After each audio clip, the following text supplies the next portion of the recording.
समतेचा विचार जो मांडलेला आहे, कधी कुठल्याही भागाला पुढे न्यायचं म्हटलं तर जात पात धर्म भेदभाव करून चालत नाही. सगळ्यांना एकत्र घेऊन जसं हिंदवी स्वराज्याची स्थापना करत असताना 18 पगड 12 बलुतेदारांना बरोबर घेऊन महाराजांनी हिंदवी स्वराज्याची स्थापना केली, त्याच रस्त्याने आपल्याला पुढे जावं लागणार आहे. त्याच्याशिवाय आपल्याला पर्याय नाही. युगपुरुष छत्रपती शिवाजी महाराजांच्या आपल्या पदस्पर्शाने पावन झालेला महाराष्ट्राचा हा परिसर आहे. त्या पद्धतीने आधुनिक महाराष्ट्राचे शिल्पकार म्हणून स्वर्गीय यशवंतराव चव्हाण साहेबांचा उल्लेख होतो. त्या स्वर्गीय यशवंतराव चव्हाण साहेबांनी सुसंस्कृत महाराष्ट्रामध्ये राजकारण कसं करायचं हे आपल्याला सगळ्यांना शिकवलेलं आहे आणि त्या रस्त्याने राष्ट्रवादीला आम्ही पुढे नेण्याचा प्रयत्न करतोय. माझं आपल्याला सगळ्यांना सांगणं आहे की आज बुदरगड राधानगरी तालुक्याला केपी पाटलांच्या सारख्या नेत्याची गरज आहे. माझं आपल्याला फक्त एवढंच सांगणं आहे, जेव्हा आपण आपापसामध्ये भांडत असतो तेव्हा आपलंही नुकसान करून घेतो, पक्षाचंही नुकसान करून घेतो, बाहेरच्यांना त्याचा फायदा होतो. नेते एकजूट असतील तर कार्यकर्त्यांना बळ मिळतं, त्यांचा विश्वास वाढतो आणि त्यातून पक्ष वाढतो. हे सगळ्यांनी लक्षात घेतलं पाहिजे.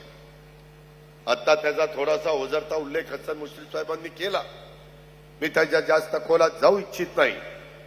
पण मित्रांनो, आम्ही सगळेजण काम करत असताना माझ्या शेतकरी बांधवांनो, आम्ही सगळेजण संस्था चांगल्या चालवतो.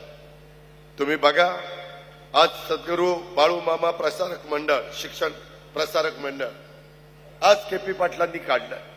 उत्तम पद्धतीनं चाललंय. प्राथमिक शाळा चांगली आहे, हायस्कूल चांगलं चाललंय, ज्युनियर कॉलेज चांगलं चाललंय, ITI चांगलं चाललंय, पॉलिटेक्निक चांगलं चाललंय, GE आणि NET नीट या पद्धतीनं तिथेही चांगल्या प्रकारचं ज्ञान देण्याचं काम केलं जातं. 5000 मुलं मुली आज या परिसरातली त्या सद्गुरू बाळूमामा शिक्षण प्रसारक मंडळाचा फायदा घेत आहेत. नेतृत्व चांगलं असेल तर संस्था चांगल्या चालतात.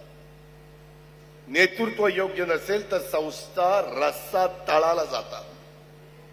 मी काही उदाहरण घेतो, मला कुणावर टीका करायची नाही, पण भोगावती कारखान्याची काय अवस्था आज, कुंभिका सारीची काय अवस्था आहे, हमीदवाड्याची काय अवस्था आहे, गडिंग सहकारीची काय अवस्था आहे, आजऱ्याची काय अवस्था आहे. त्याच भागातला कोल्हापूरचा शेतकरी ऊस पिकवण्याची पद्धत सारखी, जमिनीचा पोत सारखा, रिकव्हरी महाराष्ट्रात सगळ्यात जास्त, पाण्याची परिस्थिती चांगली, शेतकरी चहूबाजूनी बहादर शेतकरी आहे. तो मेहनत घेतोय, कष्ट करतोय, राबतोय.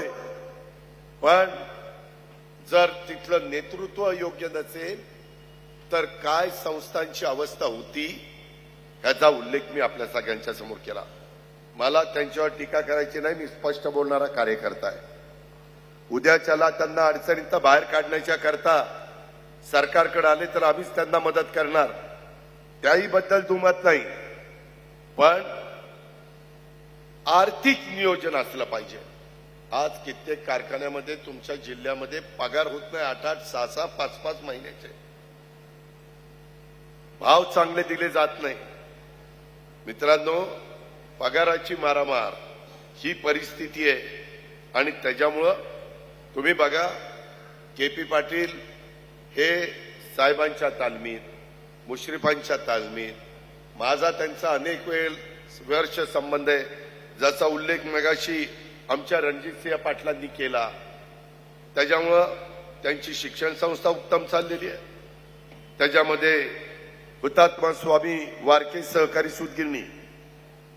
शेतकरी बांधवांनो, राज्यात मी फिरतो, जवळपास सगळ्या सूतगिरण्या अडचणीत आहेत. 5 सूतगिरण्या फायद्यामध्ये असतील महाराष्ट्रात, त्याच्यात तुमची हुतात्मा स्वामी वारके सहकारी सूतगिरणी आहे. डिपॉझिट ठेवलंय, ठेव, ही परिस्थिती आहे. आज राष्ट्रवादी काँग्रेस पक्षाचे नेते, माझ्या मंत्रिमंडळातील सहकारी हसन मुश्रीफांच्या नेतृत्वाखाली कोल्हापूर जिल्हा मध्यवर्ती सहकारी बँक चांगली चालली की नाही? यंदाचा नफा 100 कोटी रुपये झालाय.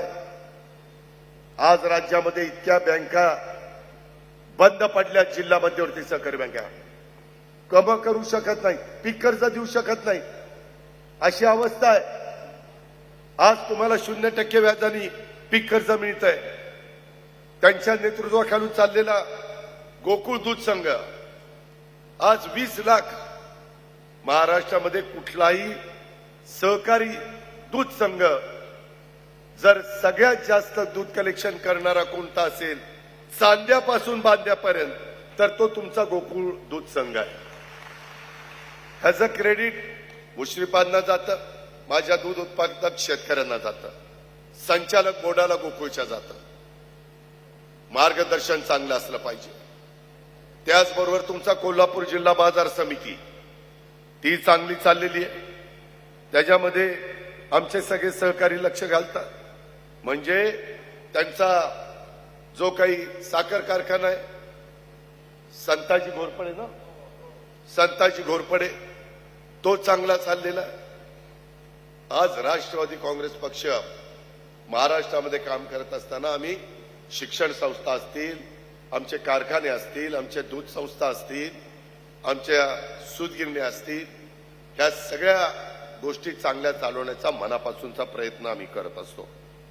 आणि त्यामुळं आम्ही शेतकऱ्यांचाही डोळ्यासमोर ठेवून आमची वाटचाल चाललेली आहे.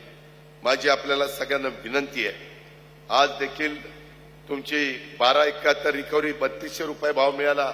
आत्ताच मला KP पाटील साहेब सांगत होते, दादा लवकरच मी 164 रुपये अजून शेतकऱ्यांना देणार आहे. म्हणजे कोल्हापूर जिल्ह्यामध्ये पहिल्या 5 मध्ये किंवा महाराष्ट्रात सगळ्यात जास्त भाव देणारा कारखाना अशा पद्धतीनं आपली ओळख होणार आहे. मला KPंना सांगायचं आहे, यापुढं भावकी रावकी पै पाहुणे मेवण्यातले वाद भांडण लवकरात लवकर मिटवा. त्याच्यामुळं अनेकदा तुमच्या संध्या गेल्यात. तुम्ही दोघांनाही पवार साहेबांनी अनेकदा बसवलं, मुश्रीफ साहेबांनी बसवलं, मी 4 गोष्टी समजून सांगण्याचा प्रयत्न केला, परंतु ते झालं नाही. शेवटी बेरजेचं राजकारण करायचं असतं. स्वर्गीय यशवंतराव चव्हाण साहेबांनी एकेकाळी तुमच्या माझ्या राज्यामध्ये शेतकरी कामगार पक्ष संयुक्त महाराष्ट्राच्या लढ्यामध्ये फार अग्रेसर पक्ष होता, फार स्ट्रॉंग पक्ष होता. पण चव्हाण साहेबांनी त्याच्यातल्या अनेक मान्यवरांना काँग्रेसमध्ये आणून बेरजेचं राजकारण केलं. कोल्हापूरच्या राजकारणामध्ये या मुदाळ तिट्ट्याचं वेगळं महत्व आहे. या तिट्ट्यानं कितीतरी राजकीय सभा बघितलेल्या आहेत. राजकारणातल्या सहकारातल्या चळवळीची सामाजिक स्थित्यंतराची सुरुवात ह्याच इथल्या सभांनी झालेली आहे. आपली आजची सभा देखील कोल्हापूरच्या राजकारणाला एक नवी वळण देणारी आहे, राष्ट्रवादी काँग्रेस पक्षाला ताकद देणारी आहे. माझ्या कोल्हापूर जिल्ह्यामध्ये राष्ट्रवादी काँग्रेसमय वातावरण करण्याच्या करता मदत करणारी आहे. राष्ट्रवादीच्या माध्यमातून माझ्या कोल्हापूरच्या विकासाला चालना देणारी आहे. कोल्हापूर माझ्या आपल्या महाराष्ट्रातला एक महत्वाचा जिल्हा आहे. राजर्षी शाहू महाराजांचा विचार हा हे कोल्हापूरचा आहे. सामाजिक न्यायाचा विचार याच मातीमध्ये पहिल्यांदा जन्माला आलेला आहे. मागास बांधवांच्यासाठी राखीव जागांची तरतूद याच भूमीमध्ये झाली. अल्पसंख्याक बांधवांच्यासाठी शिक्षणाची दारं प्रशस्त करून देणारा हा महाराष्ट्रातला कोल्हापूर जिल्हा अग्रेसर आहे, प्रगत आहे, पुरोगामी आहे, सुधारणावादी विचारांचा आहे. हे आपल्याला नाकारता येणार नाही. आणि त्याच्यामुळं ह्या सगळ्याचा विचार आपण केला पाहिजे. 3.5 शक्तीपीठापैकी आई अंबाबाईचा आशीर्वाद लाभलेला हा तुमचा माझा कोल्हापूर जिल्हा आहे. म्हणूनच परवाच्या कॅबिनेटमध्ये आम्ही आई अंबाबाई इथल्या जीर्णोद्धार करण्याच्या करता, तिथं भाविकांना सुविधा देण्याच्या करता, तिथं असणाऱ्या मूळ लोकांना देखील योग्य पद्धतीनं मोबदला देण्याच्या करता 1500 कोटी रुपये मंजूर केलेत. 1500 कोटी रुपये. याच्यामध्ये दख्खनचा राजा ज्योतिबाचा हा माझा कोल्हापूर जिल्हा आहे. तिथल्याही कामामध्ये आम्ही लक्ष घातलेलं आहे. आई अंबाबाई, राजा ज्योतिबा, राजर्षी शाहू महाराज ही महाराष्ट्राची श्रद्धास्थानं आहे. या श्रद्धास्थानांना, या शक्तिस्थानांना वंदन करत असताना तुम्ही देखील त्यांच्याच विचारांनी पुढे जाण्याचं काम केलं पाहिजे. राष्ट्रवादी काँग्रेस पक्ष पहिल्यापासून शिवशाहू फुले आंबेडकरांच्या विचारावर चालत आलेला हा पक्ष आहे.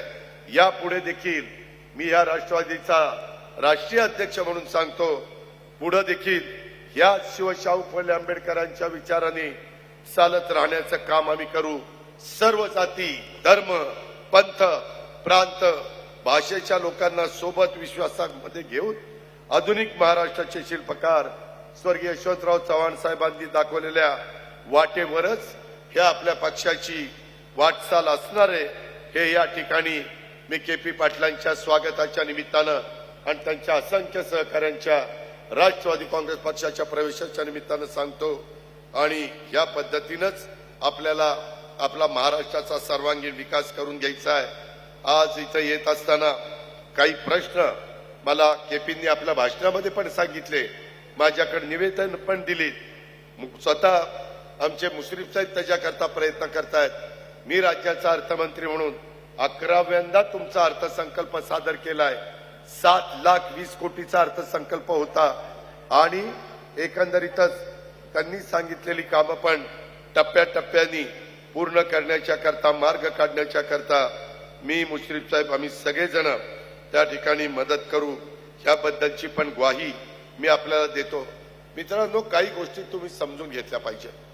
आपल्या बहुतेकांचं मूळ उत्पन्न, मुख्य उत्पन्न ऊसाचं आहे, काही भागामध्ये भाताचं आहे, काही भागामध्ये काजू, आजरा वगैरे काही भागात गडिंग्लजच्या तिथं आहे. आणि त्याकरता आता नवीन तंत्रज्ञान विकसित झाले, त्याचा उल्लेख मगाशी मुश्रीफ साहेबांनी केला. 500 कोटी रुपये यंदा मी अर्थसंकल्पात ठेवलेले. कमी पडले तर पुरवणी मागणीमध्ये त्याच्यामध्ये वाढ करील, काळजी करू नका. तुम्ही शेतकरी आहे, मी शेतकरी आहे. महायुतीचं सरकार बळीराजाला ताकद देणारं सरकार आहे, बळीराजाला मदत करणारं सरकार आहे. त्याच्यामुळेच 3, 5, 7.5 हॉर्सपॉवरचा वीज बिल आम्ही माफ केली. 20,000 कोटी रुपयाचा भार आम्ही सहन केला, शेतकऱ्याकरता केला. माझ्या शेतकऱ्याला त्याची शेतीवाडी करणं परवडावं, त्याला विजेचं बिल भरावं लागू नये, ही त्यामागची आमची कल्पना. माझ्या लाडक्या बहिणींच्या करता दर महिन्याला 1,500 रुपये हे देण्याचा निर्णय आम्ही घेतला. दोन्ही कामाला मला वर्षाला 65,000 कोटी रुपये लागतात. बहिणींना लाडक्या 45,000 कोटी आणि माझ्या लाडक्या भावांना 20,000 कोटी. हा 65,000 कोटी 3.5 लाख कोटीचा पगार, पेन्शन आणि त्याच्या संदर्भातलं घेतलेल्या कर्जाचं व्याज. राहिलेल्या पैशामध्ये राज्याचे वेगवेगळे प्रश्न आपण सोडवतोय. तुमच्या इथलं काळमवाडी धरण मुश्रीफ साहेबांनी, के.पी. पाटलांनी, बाकीच्या आमच्या राजेश पाटील, माजी आमदार बाबासाहेब पाटील सगळे सांगायचे की दादा एवढं चांगलं धरण आमच्या जमिनी गेल्या, परंतु त्या धरणाला गळती लागली. 5 TMC पाणी त्याच्यातनं जाते. तुमचं कुठलं धामणी ना, धामणी ते पण मला वाटतं 3-4 TMCच आहे. त्याच्यापेक्षा जास्त पाणी माझ्या काळमवाडी धरणातनं गळतीमुळे वाहून जात आहे. मी मीटिंग लावली, मुश्रीफ साहेब होते. मला अधिकाऱ्यांनी सांगितलं 80 कोटी रुपये लागतील. लिकेजेस बंद करण्याच्या करता नवीन टेक्नॉलॉजीचा वापर करून 80 कोटी रुपये लागतील. मित्रांनो, त्यांना त्या बाबतीमध्ये निधी उपलब्ध करून दिला. आता आज अखेर 45% काम पूर्ण झालेलं आहे. जाऊन बघा, राहिलेलं काम पुढच्या वर्षी पूर्ण करून देतो. तुमच्या 5 TMC पाणी तिथं अडवलं जाईल आणि माझ्या कोल्हापूरच्या शेतकऱ्यांना देण्याचं काम आम्ही करू. शेवटी ही कामं करावी लागतात. पाणी आहे तर तुमचं माझं जीवन आहे, पाणी आहे तर माझा बळीराजा स्वतःचा शिवार हिरवागार करेल. आणि त्याकरता त्यांना चांगलं बियाणं देणं, त्यांना नवीन टेक्नॉलॉजीचा त्या ठिकाणी सुविधा देणं, म्हणून आम्ही कृत्रिम बुद्धिमत्तेचा त्याचा उल्लेख मुश्रीफ साहेबांनी केला. मी त्या खोलात जात नाही. तेही तुम्हाला करावं लागेल, त्या रस्त्याने तुम्हाला जावं लागेल. मी मगाशी आलो, तुमच्या इथं डिस्टिलरीचं उद्घाटन केलं, अडचणी आल्या. तुम्ही कोजन केलं, टॉवर उभे करताना अडचणी आल्या. राजकारण जरूर लोकांनी करावं, पण विकास कामात राजकारण करू नये. तुमचं माझं पटत नसेल, मला आता एक काम सांगितलं एकानी, तो माझ्या पक्षाचा नाही, माझ्या विचाराचा नाही, पण शेतकऱ्याचं काम होतं. मी एका मिनिटात फोन केला, मला आता फोन आला माझ्या ऑफिसचा, दादा सोमवारपर्यंत तुमच्या ऑफिसला फाईल येईल आणि त्याला मंजुरी मिळेल. मी शेतकरी डोळ्यासमोर ठेवला, व्यक्ती डोळ्यासमोर ठेवली नाही. त्याच्यामुळं बिद्री सहकारी साखर कारखान्याचा डिस्टिलरीला थोडा विलंब लागला. आता डिस्टिलरीला परवानग्या देणं एक्साईज माझ्याच हातात आहे, काय काळजी करू नका. मी मगाशी केपीला सांगितलं, केपी अजून कुठल्या कुठल्या परवानग्या राहिलेल्या असतील तर आणा, झट झट झट सह्या करून क्लिअर करून टाकतो. मी कामाचा माणूस आहे, मी बिनकामाचा माणूस नाही. मी शब्दाचा पक्का आहे.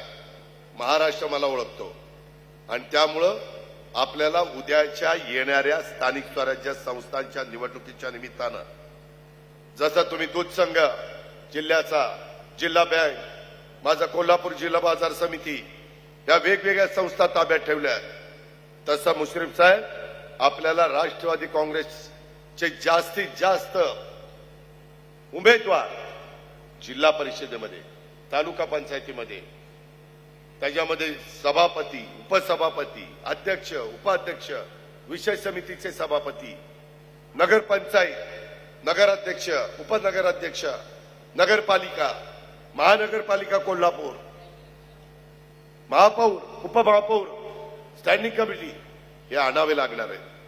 हे मी भाषण करून चालणार नाही.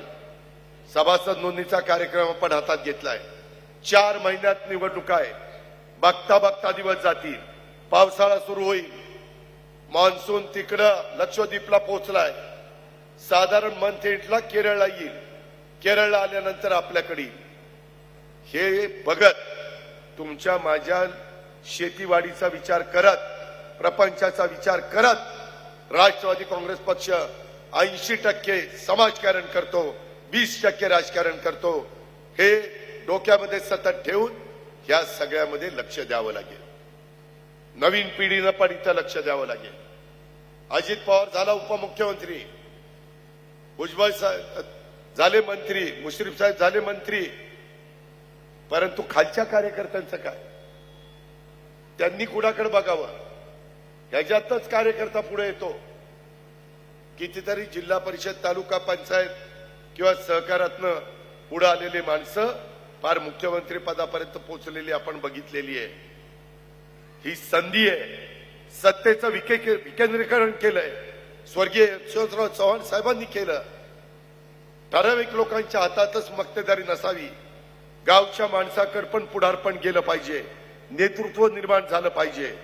म्हणून राष्ट्रवादी काँग्रेस पक्ष प्रयत्न करत आहे आणि त्याच्यातून अनेक भागामध्ये अनेकांना आपण पक्षामध्ये प्रवेश देतोय. आपण महायुतीमध्ये आहोत ही जाणीव ठेवायची, पण प्रत्येकाला आपापला पक्ष वाढवायला मुभा आहे. लोकसभा विधानसभेला काय करायचं ते त्यावेळेस ठरवू, परंतु आता येणाऱ्या स्थानिक स्वराज्य संस्थांच्या निवडणुका, त्याचबरोबर सहकार्याच्या निवडणुका, मग तुमच्या इथं पाणी पुरवठ्याची असतील, विकास सोसायटी असतील, अनेक प्रकारच्या निवडणुका असतात. दूध सोसायटीची असते. आत्ताच मला मुश्रीफ साहेब सांगत होते, एक दूध संस्था 3000चं कलेक्शन करते. आपल्या राष्ट्रवादीचं पॅनल तिथं निवडून आलं. ह्याच्यातून कार्यकर्ता तयार होतो. माणसं जोडली गेली पाहिजेत, माणसं आपलीशी केली गेली पाहिजेत आणि ते काम आता इथं केपी पाटील आणि त्यांच्या असंख्य सहकाऱ्यांच्यामुळं आपली ताकद वाढलेली असल्यामुळे ते होत राहील. त्याबद्दल आपण काही काळजी करू नका, अशा प्रकारची माझी विनंती आहे. श्री दूधगंगा वेदगंगा सहकारी साखर कारखाना बिद्रीचा यांच्या इथेनॉल प्रकल्पाचं मी आज आपल्या सर्वांच्या साक्षीनं त्याचं लोकार्पण झालं असं मी या ठिकाणी जाहीर करतो आणि या ऐतिहासिक क्षणी आपल्या सर्वांच्या बरोबर सहभागी होण्याची संधी मला मुश्रीफ साहेबांना माझ्या बाकीच्या सगळ्या सहकाऱ्यांना मिळाली ही माझ्या दृष्टीनं राष्ट्रवादी काँग्रेस पक्षाच्या दृष्टीनं आनंदाची आणि अभिमानाची बाब आहे। आज आपण केवळ एका प्रकल्पाचं लोकार्पण करत नाही तर एका शाश्वत ग्रामीण विकासाच्या प्रवासाला गती देण्याचं काम करतोय। ही इथेनॉल निर्मिती प्रकल्प लोकार्पण कार्यक्रम म्हणजे केवळ उद्योगधंदा नाही, ती शेतकऱ्यांच्या कष्टाला न्याय देणारी, स्थानिक तरुणांना रोजगार देणारी आणि पर्यावरणपूरक ऊर्जा निर्मितीस चालना देणारी अशा प्रकारची महत्वाची पायरी आहे।